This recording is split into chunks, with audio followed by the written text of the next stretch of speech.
ಕೇಳು. ನನಗ ಕರ್ಜಿಕಾಯಿ ಕೊಡು ತಿನ್ಲಂಗ ಆಗ್ಯದ, ಕರ್ಜಿಕಾಯಿ ಕೊಟ್ಟಿಲ್ಲ ಅಂದ್ರೆ ಜಗಳ ಹಚ್ತಿ ನೋಡು ಅಪ್ಪಗ ನಿನಗ ಅಂದ ಅವಳು.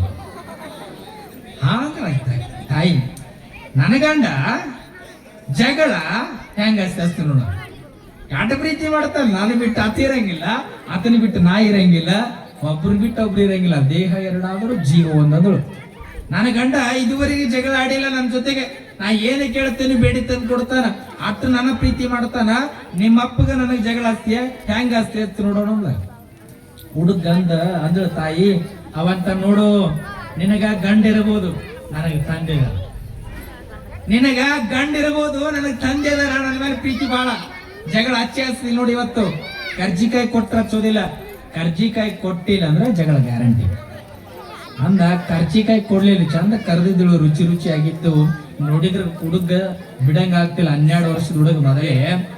ಕರ್ಜಿಕಾಯಿ ತಾಯಿ ಕೊಡ್ಲಿಲ್ಲ, ಯಾಕೆ ಹೇಳಿದ್ರೆ ಕೊಡ್ಲಿಲ್ಲ, ಜಗಳ ಹೆಂಗ ಹಸ್ತಿ ಹಚ್ಚ ನೋಡೇ ಬಿಡೋಣ. ಆ ಹುಡುಗ ಮೊದಲೇ ತಂದೆ ಪಂಚಾಯತಿ ನಡೆದೈತ್ರಿ, 300 ಜನ ಸೇರಿದ್ದಾರೆ. ಆ ಪಂಚಾಯತಿ ಮುಂದೆ ಹೋಗಿ ಏನ್ ಅನ್ಬೇಕು ಹುಡುಗ. ಆ ಹುಡುಗ ಎಟ್ಟ ಹತ್ಕೊಂತ್ರಿಗ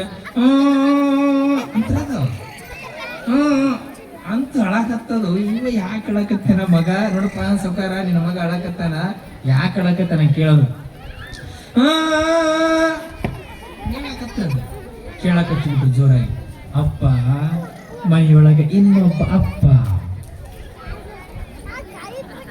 ಮನೆಯೊಳಗ ಇನ್ನೊಬ್ಬ ಅಪ್ಪ. ಹೆಂಗ ಆಗಿರ್ಬೇಡ್ರಿ ಪ್ರಶ್ನೆ 300 ಜನದೊಳಗೆ. ಇನ್ನೊಬ್ಬ ಅಪ್ಪ ಅಂದಾಗ ಊರಿನ ನ್ಯಾಯ ಹೇಳಕತ್ತನ್ರಿ, 300 ಜನ ಸೇರ್ಯಾರ. ಆ ಸಭಾದೊಳಗೆ ಇನ್ನೊಬ್ಬ ಅಪ್ಪ ಮನ್ಯಾಗ ಅದಾನಂತ ಹುಡುಗ ಅಂದಾಗ ತಂದಿನ ತೋಳು ಏರಿಸ್ಕೊಂಡಾರಿ. ಸಿಟ್ಟಿ ಎಟ್ಟು ಬಂದಿರಿ ಬೇಡ, ಅದ ಸಿಟ್ಟಿನಾಗ ಮನೆಗೆ ಓಡೋದ. ಏನ ಕೇಳಲಿಲ್ಲ ಹೆಂಡತಿಗೆ, ಎಂತ ಹೊಡೆದ ಕಪಾಳೆಲ್ಲ ಕೆಂಪತ್ತಿದ ಗಲ್ಲ. ಮೊದ್ಲ ಕೆಂಪನ ಗಲ್ಲ ಕೆಂಪತ್ತು, ಹಿಂಗ್ ಬಾರ ಮುಡಿತು. ಮದುವೆ ಆದ ಹಿಂಗಿಂದ ಎಂದೂ ಹೊಡೆದಿಲ್ಲ. ನನ್ನ ಯಾಕೆ ಹೊಡೆಯಕತ್ತಿ,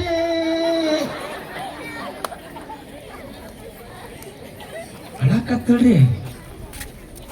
ಇನ್ನೊಬ್ಬ ಅಪ್ಪ ಎಲ್ಲಿ ಅಂದ. ಇನ್ನೊಬ್ಬ ಅಪ್ಪ ಎಲ್ಲಿ, ಯಾವಪ್ಪ ಗೊತ್ತಿಲ್ಲ ಪಾಪ. ಅಪ್ಪ ಎಲ್ಲಿ, ಇನ್ನೊಬ್ಬ ಗೊತ್ತಿಲ್ಲ, ಯಾರನ್ನದ ಗೊತ್ತಿಲ್ಲ.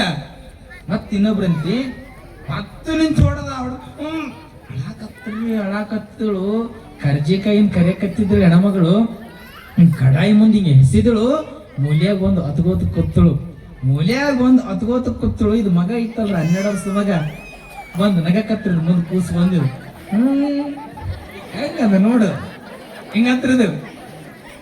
ಕರ್ಜಿಕಾಯಿ ಕೇಳಿದ್ರು ಕೊಡಲ್ಲಂತೆ. ಇದು ಯಾರ ಕೆಲಸ? ನಂದಿದ ಕೆಲಸ. ಯಾರ್ದಿದ ಕೆಲಸ? ಇದು ನಂದು ಅನ್ನೋದ್ರೊಳಗೆ ಗೊತ್ತಾಗ್ಬಿಡ್ತಿರ್ ತಾಯಿಗೆ, ಇದೆಲ್ಲ ನಿಂದ. ಏನ್ ಹೇಳಿ ಇನ್ನೊಬ್ಬ ಅಪ್ಪ ಹತ್ರದು. ಹೆಂಗಾರ ಮಾಡಿ ಕೈ ಮುಗಿತೀನಿ, ನಿನ್ ಎಷ್ಟು ಕೇಳ್ತಿ ಇನ್ನೊಂದಿನ ಮಾಡಿಕೊಡ್ತೀನಿ, ಒಟ್ಟು ನಿನ್ನ ತಿನ್ನು. ಈ ಜಗಳ ನಿಲ್ಲಿಸ ನಮ್ಮಿಬ್ರು. ಈ ಜಗಳಕ್ಕೆ ಅನುಮಾನಕ್ಕೆ ಔಷಧಿ ಇಲ್ರಿ. ಒಂದ್ ಸಾರಿ ಅನುಮಾನ ಬಂತು ಅಂದ್ರೆ ಸಂಸಾರ ಉಳಿಯೋದಿಲ್ಲ, ಸಸಾರ ಆಗ್ತದ. ಸಂಸಾರ ಸಹಜ ಮುಂದೆ ಪೂಜೆ ಇದ್ರೆ ಮಾತ್ರ ಸುಂದರವಾಗಿರ್ತಕ್ಕಂಥ ಸಂಸಾರ ಆಗಿ ಉಳಿದುಕೊಳ್ತದ, ಇಲ್ಲಾಂದ್ರೆ ಸಾಧ್ಯವೇ ಇಲ್ಲ. ಜಗಳ ನಿಲ್ಸ ಅನ್ನೋದ್ರೊಳಗ ಅಪ್ಪ ಕರೆಕ್ಟ್ರಿ. ದೇವರ ಮನೆಗೆ ಹೋಗೋ ನೋಡಿ, ಅಲ್ಲಿ ಒಬ್ಬ ಅಪ್ಪ. ದೇವರ ಮನೆಗೆ ಅಪ್ಪ ಅಂದ್ರೆ ಮತ್ತೆ 2 ಸಿಟ್ಟು ಮರಿ ಕೂತಿದ್ರು. ಮತ್ತೆ 4 ಎಟ್ಟು ಬಿಟ್ಟೆ ಅಳತಿಗ. ಸತ್ಯಪುರ ತವ್ರ ಮನೆ ಏನಪ್ಪಾಯ್ತು ಹೆಣ ಮಗಳಿಗೆ. ಎಲ್ಲಿಗೆ ಹೋದ್ರಿ ಈಗ? ದೇವ್ರ ಮನೆಗೆ ಹೋದ್ರು. ದೇವ್ರ ಮನೆಗೆ ಬಂದು ಮೆರಾರಿರ್ತೀರಿ. ಇಲ್ಲಿ ಬಾ ಅಂತ ಕರೀತ ಹುಡುಗ. ಅಪ್ಪನ ಹೋಗಿ ಕನ್ನಡಿ ಮುಂದೆ ನೆನರಿಸಿದ್ರೆ ಪ್ರತಿಬಿಂಬ ಕಾಣದೇ ಇದ್ದೀತೆ. ಮಕ್ಕಳು ಹಿಂಗ ಜಗಳ ಹಚ್ಚುವಂತ ಮಕ್ಕಳಿದ್ದಾರೆ.